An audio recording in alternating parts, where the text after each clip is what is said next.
வணக்கம். குதிகால் வலினால கஷ்டப்பட்டுட்டு இருக்கீங்களா? டெய்லி காலையில எழுந்தவுடனே அந்த வலி நல்ல முள்ளு மாதிரி குத்துறதும், கால கீழ ஊண்டுனாலே பயங்கர வலியோட இருக்கிறதும், எந்திரிச்சு நடந்து கொஞ்ச நேரம் கழிச்சு வேலையெல்லாம் பார்த்ததுக்கப்புறம் அது சரியாகுறதும், இந்த மாதிரியான பிரச்சனை இருக்கா? குதிகால் வலி எதனால வருது அப்படிங்கிற ரீசனை முதல்ல நான் சொல்றேன். குதிகாலுடைய எலும்புல கீழ ஒரு முள் போன்ற ஒரு வளர்ச்சி இருக்கும். இந்த முள்ளு நம்ம மசில்ஸ்ல எப்ப பார்த்தாலும் நம்மளோட தசை, அதுக்கு கீழே உள்ள அந்த ஃபேஷியான்னு சொல்லக்கூடிய இதை அழுத்திக்கிட்டே இருக்கும்போது நமக்கு அந்த இடத்துல ஒரு புண்ணு மாதிரி ஏற்பட்டு அந்த வலி தான் நமக்கு பயங்கரமான குதிகால் வலியா ஏற்படுது. இதை ஜென்ரலான எக்ஸ்ரே எடுத்து பார்த்தாலே இதை நம்ம கண்டுபிடிச்சிடலாம். இதை கால்கேனியர் ஸ்பர் இல்லைன்னா பிளான்டார் ஃபேசைட்டிஸ் அப்படிங்கிறத சொல்லுவாங்க. இந்த குதிகால் வலியை எந்தெந்த காரணங்கள்னால அதிகப்படுத்துது? ஒரு 5 காரணங்கள் இருக்கு.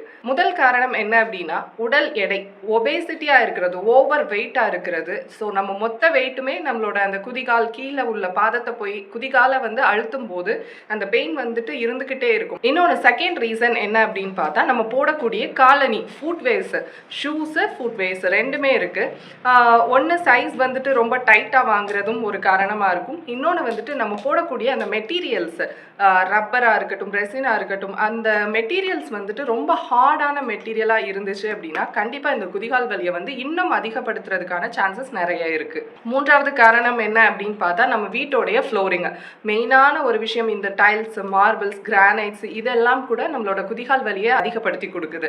நாலாவது ரீசன் அப்படின்னு பார்த்தோம்னா, மெயினா நம்ம சாப்பிட்ற சாப்பாடு, உணவு பழக்க வழக்கங்கள்னால இந்த குதிகால் வலி இன்னும் அதிகப்படுறதுக்கு நிறைய சான்சஸ் இருக்கு. அஞ்சாவது ரீசன் என்ன அப்படின்னு பார்த்தா, சித்தா பொறுத்த வரைக்கும் இதை நாங்க வாதம் டிசீஸ்க்கு கீழே தான் கொண்டு வருவோம். உடம்புல வாதம் அதிகமா இருக்கும் போதும் கண்டிப்பா குதிகால் வலி அதிகமாகிறதுக்கு நிறைய சான்சஸ் இருக்கு. இன்னொன்னு பாத்தீங்கன்னா, பிளாட் ஃபுட்னு சொல்லுவாங்க. அந்த நம்மளோட கீழே பாதத்துல அந்த ஆர்ச் வடிவம் இல்லாம பிளாட்டா இருக்கும். அந்த மாதிரி கண்டிஷன்ல இந்த குதிகால் வலி அதிகமாகும். இந்த குதிகால் வலிக்கு என்னென்ன சொல்யூஷன்ஸ் இருக்கு? இங்க போடக்கூடிய ஃபுட்வேர்ஸ், செருப்பு MCR ஸ்லிப்பர்ஸ்ன்னு சொல்லுவாங்க, மைக்ரோ செல்லுலார் ரப்பர் அப்படின்னு சொல்லுவாங்க. அதுல செஞ்ச செருப்புகளா பயன்படுத்தும் போது உங்களுக்கு இந்த பிரச்சனை நல்லாவே கம்மியாகும். அந்த டைல்ஸ், ஃப்ளோரிங் கூட நமக்கு ஒரு பாதிப்பா இருக்கும்போது நீங்க வீட்டுக்குள்ளேயுமே இந்த செருப்பு போட்டு பயன்படுத்தும் போது குதிகாலுக்கு நமக்கு குஷன் எஃபெக்ட் கிடைக்கும் போது கூட அந்த முட் போன்ற அந்த இது அழுத்துறது கம்மியாகும். ஓவர் வெயிட்டா இருக்கும்போது வெயிட் கம்மி பண்ணணும் அப்படின்னா அந்த வலி நல்லா குறையறதை நம்மளால உணர முடியும்.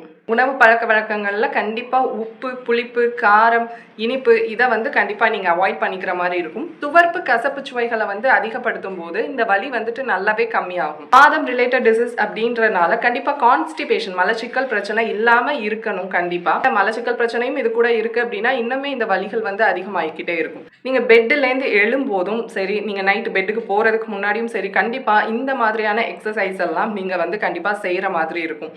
மசில் ஸ்டிஃப்னஸ் இருக்கட்டும், அந்த ஒரு டெண்டர்னஸ் இருக்கட்டும், இது எல்லாமே நீங்கள் இந்த மாதிரியான எக்ஸசைஸ் செய்யும்போது நல்லாவே குறையிறத நீங்கள் பார்க்கலாம்.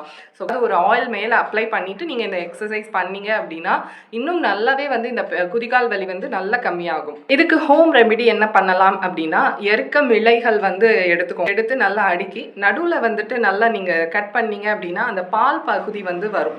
ஸோ அதை நீங்கள் மேலே வச்சுட்டு அந்த பகுதியை நல்லா வேப்பெண்ணெய், காய்ச்சிய வேப்பெண்ணெய், சூடாக இருக்க வேப்பெண்ணெய் நல்லா அதை டிப் பண்ணி உங்களோட கால் எந்த இடத்துக்கிட்ட வலி இருக்கோ அந்த இடத்துக்கிட்ட குதிகாலில் நீங்கள் ஒட்டனை மாதிரி வச்சு ஒரு 5 மினிட்ஸ் கொடுத்துட்டு அதுக்கு மேலே காட்டன் கிளாத்தை வச்சு கட்டி வச்சுக்கணும். ஸோ இது ஒரு 2லேருந்து 4 மணி நேரம் அந்த எண்ணெய் பசை உங்களோட கால்களில் இருக்கணும். அப்படி இருக்கும்போது நல்லாவே வலி இன்ஸ்டண்ட்டாக குறையும். நல்லா செங்கலை நல்லா அடுப்பில் சூடு பண்ணிட்டு அதுக்கு மேலே இந்த எருக்கமிலை, அதாவது பழுத்த எருக்கமிலையை அது மேலே அடுக்கிட்டு அதில் நீங்கள் உங்களோட கால் பொறுக்கிற அளவுக்கு நீங்கள் ஒத்தனை மாதிரி வச்சு எடுக்கலாம். ஸோ இந்த மாதிரி பண்ணும்போதும் நல்ல இன்ஸ்டன்டான ரிலீஃப் கிடைக்கும் உங்களுக்கு. கல்லுப்பை நீங்கள் நைட் படுக்க போகிறதுக்கு முன்னாடி ஒரு டப்பில் போட்டு நல்ல சுடு தண்ணி போட்டு அதில் நீங்கள் கால் பாதங்களை டிப் பண்ணி உள்ளுக்குள்ளே நனையிறபடி வச்சுட்டு ஒரு 10லேருந்து 15 நிமிஷம் நீங்கள் படி வச்சுக்கிட்டு இருந்தீங்க அப்படின்னாலும் அந்த வலி நல்லாவே குறையும். அது வாத கேசரி தைலம் அப்படின்னு ஒன்று இருக்கும், சித்தா மருந்து கடைகளில் கிடைக்கும். ஸோ அந்த மாதிரியான தைலங்களையும் நீங்கள் வாங்கி மேல் பூச்சா பூசிட்டு நைட்டு ஃபுல்லாமே இருக்க வச்சுட்டு மார்னிங் எழுந்தோடனே நீங்கள் ஒத்தனமோ இல்லை நான் சொன்ன மாதிரி சுடு தண்ணியில் கால் டிப் பண்ணி வச்சு எடுக்கிறதோ இந்த மாதிரியானது பண்ணும்போதும் இந்த குதிகால் வலி நல்லாவே உங்களுக்கு கம்மியாகும். குதிகால் வலி ஸ்டார்ட் ஆகுது அப்படின்ற பட்சத்துக்கே நீங்கள் போய் ஒரு மருத்துவரை பார்த்து இதுக்கு ட்ரீட்மெண்ட் ஸ்டார்ட் பண்ணிட்டீங்க அப்படின்னா வித்தின் 3 to 4 monthsக்குள்ளே இதை நீங்கள் கண்ட்ரோல் பண்ணிடலாம். ஸ்டார்டிங் ஸ்டேஜ்லேயே இதுக்கு ட்ரீட்மெண்ட் பண்ணுறது ரொம்பவே பெட்டர். வீடியோ யூஸ்ஃபுல்லாக இருக்குன்னு நினச்சிங்கன்னா லைக் பண்ணுங்கள், அண்ட் யாருக்கு இது தேவையோ அவங்களுக்கு இதை மறக்காமல் ஷேர் பண்ணுங்கள். தேங்க்யூ.